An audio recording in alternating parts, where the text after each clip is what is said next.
Brigitte Lahaye, Sud Radio. C'est l'instant Sexy News. Alors François Bourgognon, tous les vendredis, grâce à Chaby Langlois, on essaye de mieux comprendre, et puis grâce à lui surtout, on comprend mieux l'importance de résoudre et de réparer nos blessures d'enfance. Chaby Langlois, bonjour. Bonjour, comment ça va, Sud Radio? Ça va bien, Chaby, ça va. Mes blessures d'enfance commencent à être cicatrisées, ça va. Petit à petit, j'y arrive. Mais vous savez... Alors je rappelle que vous êtes l'auteur de ce livre « Psychiatrice, bien vivre avec nos blessures d'enfance » aux éditions Guy Trédaniel. Et c'est Christophe qui est avec nous et qui va donc témoigner pour vous, Chaby. Et puis on va essayer de décoder justement ces blessures. Bonjour Christophe. Bonjour Brigitte, bonjour Chaby. Bonjour Christophe. Je suis très content d'être à l'antenne et je vais, si vous le voulez bien, peut-être vous expliquer un petit peu mon témoignage et mon chemin de vie. Je suis âgé de 35 ans aujourd'hui. Donc je suis né prématuré d'un papa et d'une maman, dont une naissance voulue. Et puis c'est vrai que mon plus vieux souvenir reste quand même ce sentiment de peur et un petit peu un sentiment de rejet avec la relation paternelle. Et une maman qui surprotégeait un petit peu aussi en contrepartie. Donc ce qui s'est passé un petit peu après, j'étais un enfant assez hyperactif, assez turbulent, un papa qui voulait peut-être trop s'impliquer, un petit peu maladroit sur certaines choses. Je dis bien maladroit aujourd'hui, ce qui n'a pas été mon discours durant les 15 dernières années ou même avant que je puisse avoir une remise en question. Et du coup... que c'était de leur faute, que j'étais devenu comme ça à cause d'eux, que leur éducation était merdique, que j'avais subi des violences physiques, verbales. Enfin, en gros, je rejetais systématiquement la faute à mes parents et leur éducation, au lieu de faire le cheminement. Quand vous dites que vous avez subi des violences verbales et physiques, ça c'est quand même c'est des faits. Oui, effectivement, ce sont des faits qui sont pas anodins, je dirais sincèrement. Bien sûr. Oui, je vous écoute. Allez-y si vous voulez. Non, mais bien sûr, parce que vous dites maintenant j'ai compris, il était maladroit, tout ça, etc. Mais enfin, Chaby Langlois, je me trompe pas, c'est quand même des violences verbales et physiques, c'est quand même pas une manière d'éduquer son fils. Bien sûr, ça fait partie de la maltraitance, c'est le démarrage des blessures. Alors oui, je suis d'accord, mais je dirais une maltraitance involontaire. Je vais vous dire pourquoi. Parce que, alors déjà, la première chose, c'est que si je garderais cette opinion-là, je pense que je n'aurais pas pu aller vers ce chemin de vie qui est beaucoup plus clair aujourd'hui, beaucoup plus clarifié, que ce soit dans mes pensées, dans mes actions aussi. Et un papa maladroit, lui-même a eu peut-être quelque chose, c'est très souvent transgénérationnel. Je l'ai remarqué Oui, mais Christophe, c'est important, je ne cesse de le répéter. Ça explique beaucoup de choses, ça n'excuse rien. Ah si, il faut savoir pardonner, ça excuse tout. Quand on arrive Non, mais Christophe, ça c'est autre chose. Si vous avez envie de pardonner, c'est très bien, c'est votre père, je comprends tout à fait. Mais on pardonne, mais ça n'excuse toujours rien. Je veux dire, il faut quand même qu'on comprenne dans notre société que les parents n'ont pas le droit d'être maltraitants. Point. Et on n'a pas à les excuser, quels que soient leurs antécédents. Je crois que vous êtes d'accord, Chaby Langlois, c'est important de dire les choses de cette manière-là. Même involontairement, l'important c'est de regarder par rapport à ces blessures de maltraitance ce que vous avez réussi à faire dans votre vie. Ça a modifié votre jeunesse, ça a modifié votre adolescence, ça a modifié votre vie d'homme. Tout à fait. Et c'est important de regarder ça. Bien sûr, vous avez raison.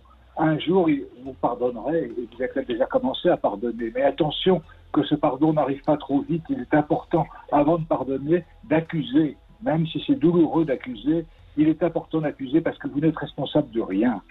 Absolument, c'est très juste.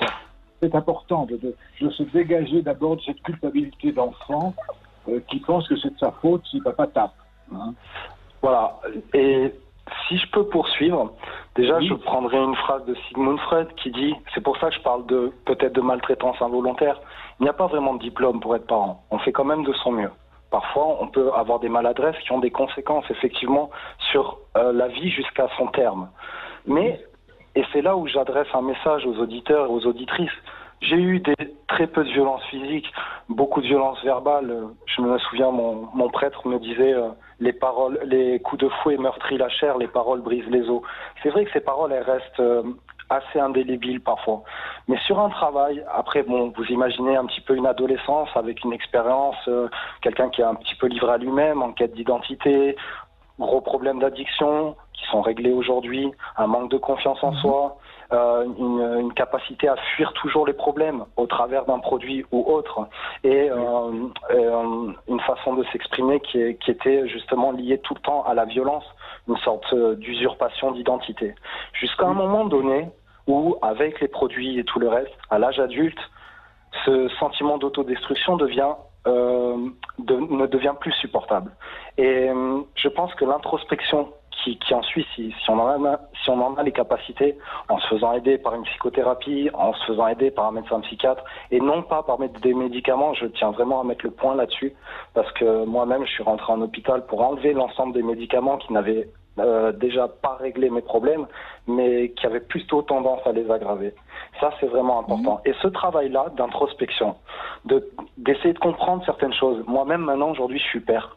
Et pour avoir critiqué longuement l'éducation de mes parents, je savais que j'allais avoir un fils, puisque le bon Dieu, il m'a envoyé quoi? Ni plus ni moins quelque chose. Bon, oui, t'as critiqué, t'as fait beaucoup de choses, tout ça. T'as subi également, c'est vrai, j'ai subi certaines choses. Mais ce que je pense, c'est que les souffrances du passé sont une richesse pour l'avenir, à condition de poser les bons actes. Christophe, vous en avez fait une force et bravo. Bravo à vous, vous en avez fait une force. Mais combien d'enfants, combien de Christophe n'ont pas réussi cette transformation et ce changement? Vous comprenez? Alors, je les invite à aller vers une démarche, bien sûr, et d'essayer de se poser la question, est-ce que j'ai vraiment droit au bonheur? Mais vous êtes formidable parce que mais vous êtes formidable et je suis 100% d'accord avec vous. Il vaut mieux en effet en faire une force que de rester victime toute sa vie. Je suis 100% d'accord avec vous. Mais nous, en tant que ce soit François Bourguignon ou Chablis Langlois, on peut pas cautionner la moindre violence de la part d'un parent. Vous comprenez? Vous vous rendez compte, Christophe, ce que ça vous a fait traverser? Ça vous a fait traverser l'addiction, ça vous a fait traverser une destruction de vous-même pendant... Oui, la prison, la psychiatrie, on peut parler d'énormément de choses. Oui. Voilà, oui. Donc, merci. Mais justement, merci. En fait, est-ce que, finalement... Je comprends que vous cautionnez pas ça. Moi non plus, je le cautionne pas, puisque je ne le reproduis pas. On dit qu'on a souvent tendance à reproduire sur nos enfants. Non. C'est totalement faux. C'est totalement faux. On fait l'inverse. On fait l'inverse. Enfin, moi, en tout cas, j'applique l'inverse et une pédagogie de compréhension, François Bourguignon, vous avez droit à la parole, hein, parce que vous entendez ce que dit Christophe et ce qu'on dit. Hein. Oui. Moi, ce que j'entends dans le témoignage de Christophe, c'est que, d'une certaine façon, il a accepté que son histoire était son histoire, en fait. C'est-à-dire, dans le sens, pas dans le sens d'être d'accord avec... ou de se résigner par rapport à son histoire, mais simplement que il s'est construit à partir de cette histoire-là, et que c'est une histoire à partir de laquelle maintenant il peut faire ses propres choix et aller dans la bonne direction. Et ça, c'est très important. C'est très important parce que c'est souvent ce qu'on discute aussi, justement sur le modèle thérapeutique que moi j'utilise. C'est aussi parfois la distinction entre avoir une histoire sur laquelle on s'appuie ou se faire avoir par son histoire. Et se faire avoir par son histoire, c'est précisément quand on est en conflit avec elle et qu'on n'arrive pas à la dépasser. Et qu'on n'accepte pas d'une certaine façon, pas dans le sens, une fois de plus, d'être d'accord avec, hein, mais plutôt dans le sens de se dire... bien sûr. Voilà, dans le sens de se dire simplement, ok, c'est mon histoire, j'aurais pu en avoir une autre, mais c'est celle-là la mienne. Et à partir j'en fais quelque chose de positif. Voilà. Et à partir de maintenant, vers quoi je vais. Et ce que j'entends, c'est que Christophe a fait ça, et c'est très bien. Très bien. Oui, bravo. Ouais. Ça s'appelle la Christophe. Résilience. C'est très positif l'histoire de Christophe. C'est une résilience. C'est bien de s'en sortir comme ça. Je me permets sincèrement. C'est des années et des années qui dureront encore maintenant de remise en question systématique. C'est de là où je dis, pour moi, c'est devenu une richesse. C'est des années aussi de souffrance, où j'ai une phrase qui est toute construite. On ne peut pas s'attendre à des résultats différents si on agit toujours de la même façon. Oui. Et à un moment donné, il faut comprendre que même si tout aussi douloureuse qu'a été la blessure de l'enfance, il y a un livre de Lise Bourreau qui parle des blessures qui empêchent d'être soi-même, le rejet, l'abandon. Voilà, c'est un super livre d'ailleurs qui est très simple et qui explique un petit peu les masques que l'on peut porter dans notre vie d'adulte pour fuir un petit peu ces blessures d'enfance qui sont... Toute personne a été exposée plus ou moins à ce genre de sentiments, à des degrés différents. Et comme chaque histoire est unique, évidemment, les conséquences ne sont jamais les mêmes. Et alors justement, Christophe, quel mot vous metteriez sur vos blessures d'enfant?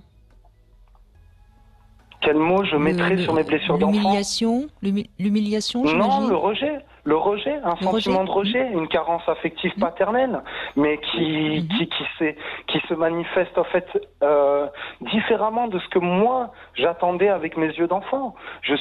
Mes parents sont encore ensemble. J'aime mon père, je l'aime beaucoup, comme ma mère. Ma maman qui m'a surprotégé n'a pas forcément fait de maltraitance, mais je peux vous garantir aujourd'hui que une maman qui essaye de faire le rôle du papa et de la maman en même temps, c'est une forme de maltraitance aussi. Je vous l'assure, ça crée un déséquilibre chez l'enfant qui n'est pas anodin.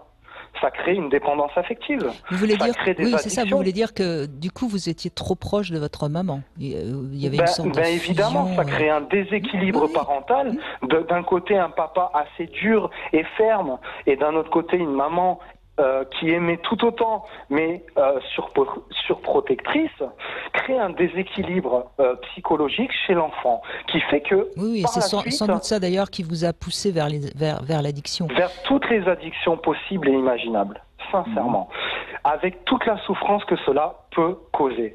Mais à un moment donné, et c'est là où je parle d'éveil spirituel, vous avez parlé de relaxation, de méditation, il y a des choses qui existent et qui vraiment, et le docteur pourra peut-être le dire, j'ai entendu des conférences sur les addictions où ils sont tombés d'accord à l'unanimité, 10 experts psychiatres, que quelqu'un pouvait se sortir de ce mal, de ces addictions, en ayant une expérience spirituelle.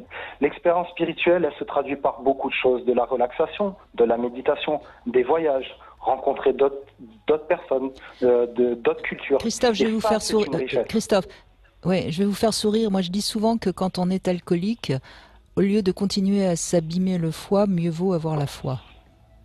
C'est très beau et j'apprécie absolument. La foi, l'éveil spirituel, même avec une éducation religieuse construite, qui a été mon cas. Aujourd'hui, je fais des offrandes à Bouddha, qui est chez moi, je lui donne des bananes pour ma prospérité. Mais je fais mes prières de type religieuse comme j'ai été éduqué. Et ça ne m'empêcherait pas de rentrer dans un temple hindou. Ce que je pense qui est important, c'est vraiment l'ouverture d'esprit et la tolérance. Et surtout, alors, essayez dans la mesure du possible, parce que comme je l'expose là, vous allez dire mais c'est un sage. Mais non, j'ai mes moments aussi où j'ai de la colère, il y a des moments où c'est un peu plus difficile. La vie est merveilleuse chaque jour. La vie est merveilleuse chaque jour. Mais il y a des jours où on la voit pas merveilleuse. Il suffit juste d'aller vers le chemin qui permet de la mettre en évidence chaque jour, avec un regard d'amour, de tolérance. C'est très important. Et c'est surtout un message d'espoir pour les gens qui souffrent encore. Il y a des possibilités. Il faut arrêter de montrer le voisin du doigt, de dire c'est de la faute de... J'ai une histoire, soit je continue à me battre contre des moulins, comme Don Quichotte, et ça c'est, à mes yeux, pas recommandé. Néanmoins, si on arrive à faire un travail, alors là, ça devient merveilleux. Et en plus, ça se propage comme un virus, alors on peut en parler en ce moment, mais c'est un virus qui est bénéfique. Ça se propage par l'amour, ça se propage par un partage de connaissances. Et je ne suis pas médecin, mais aujourd'hui, je peux vous garantir que mon médecin psychiatre ne me prescrirait aucun médicament. Il me prescrirait plutôt 2 semaines de vacances ou 3 semaines de retraite en méditation vipassana, des choses comme ça. Oui. Merci Oui, en tout cas, Christophe. Chabille Langlois, c'est important c'est vrai que le témoignage de Christophe est magnifique parce qu'on voit bien que on peut très bien en faire quelque chose et toutes nos blessures peuvent se C'est vraiment la résilience d'apprendre à vivre avec ses blessures. Les blessures sont là, elles sont toujours. Christophe pardonne à son père, c'est bien, mais les blessures sont là. Et les panoplies sont là aussi, ce qu'on appelle les masques. Donc, il est important de rester toujours prudent, parce que quand la vie va bien, les blessures sont calmes, mais dès que la vie commence à être un peu plus émotionnelle, immédiatement les vieux réflexes se remettent en route. Donc, ça demande... C'est exactement ça. C'est exactement ça. Ça demande beaucoup d'équilibre de vie. Le travail, je vais finir là-dessus pour pas monopoliser et je vous remercie vraiment d'avoir partagé ça avec vous, que ce soit vous, le docteur, Brigitte. C'est là où vous avez souligné un point très important. Effectivement, dans la vie, quand tout va bien, quand on a l'esprit occupé, généralement ça se manifeste pas trop. Et c'est là où on voit si le travail a été bien fait intérieurement sur son chemin de vie. C'est-à-dire que dans les moments difficiles, si ça rejaillit, c'est qu'il faut aller encore un petit peu aller chercher qu'est-ce qui crée encore ces désagréments. Dès l'instant où, même dans les moments difficiles, ça se manifeste plus de la même façon, c'est qu'il y a un travail qui a été fait. Et néanmoins, la vigilance est un mot très juste parce qu'il ne faut pas penser à un seul moment, surtout avec des problèmes d'addiction qui ont été liés à ça, qu'on est sorti d'affaire. Non, c'est tous les jours, au quotidien. C'est tous les jours. Vous serez toujours. Et absolument. Et donc obligé de faire attention. Absolument. Mais bravo parce que vous vous en tirez bien. Ça fait plaisir d'entendre un auditeur comme ça qui nous parle de sa résilience, parce que c'est une belle résilience. Oui, moi, j'apprécie beaucoup votre témoignage, Christophe, et puis je suis sûre que vous êtes un formidable papa. Et donc, ça c'est sûr. Et c'est ma plus grande fierté. Oui, mais voilà un enfant qui va grandir avec les atouts qu'il faut et qui fera du bien à la société, parce que comme je le dis souvent, c'est les enfants d'aujourd'hui qui feront la société de demain. Donc on a besoin de papas comme vous, Christophe. Merci beaucoup, Brigitte. Merci, Chabille Langlois, c'est bien ça le nom. Oui. Et l'autre monsieur, je ne connais pas son nom, je le remercie. Je remercie aussi tous les auditeurs et les auditrices. Et la vie, elle est merveilleuse, faut pas l'oublier. Il faut pas oublier d'être heureux.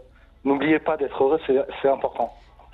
Surtout que quand on est heureux, on fait du bonheur aussi autour de soi. Alors on a besoin de gens. Eh bien, je vais conclure par une dernière phrase. C'est vrai que je parle beaucoup.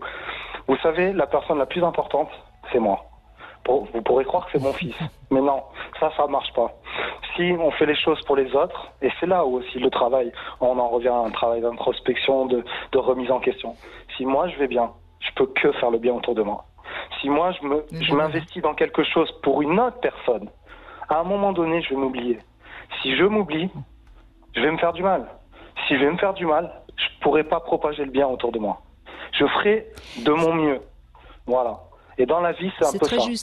C'est très juste, Christophe. Et il faut vraiment que tout le monde l'entende, parce que très souvent, notamment dans les relations amoureuses, on va donner à l'autre dans l'espoir de recevoir quelque chose, et ça, c'est pas bien. Ça ne marche pas. Ça marche, mais ça marche à petit feu. Ça marche pas si bien que ça. Ça marche pas sur le long terme, je pense. Après, c'est pas une généralité, mais il faut garder à l'esprit qu'il faut prendre soin de soi. Vous savez, faire un gommage le matin pour avoir une police, se raser, s'habiller correctement, des choses qu'on ne fait pas quand on est addict. Pas forcément, en tout cas, ou on s'oublie. Ces choses-là, prendre soin de soi. On méprise son corps, évidemment. Merci, Christophe. C'est vrai que vous avez beaucoup de sagesse déjà, malgré votre jeune âge. On se quitte un court instant. Merci beaucoup, Chabille Langlois. Je rappelle le titre de votre livre, Psychiatrice, bien vivre avec nos blessures d'enfance, aux éditions Guy Trédaniel.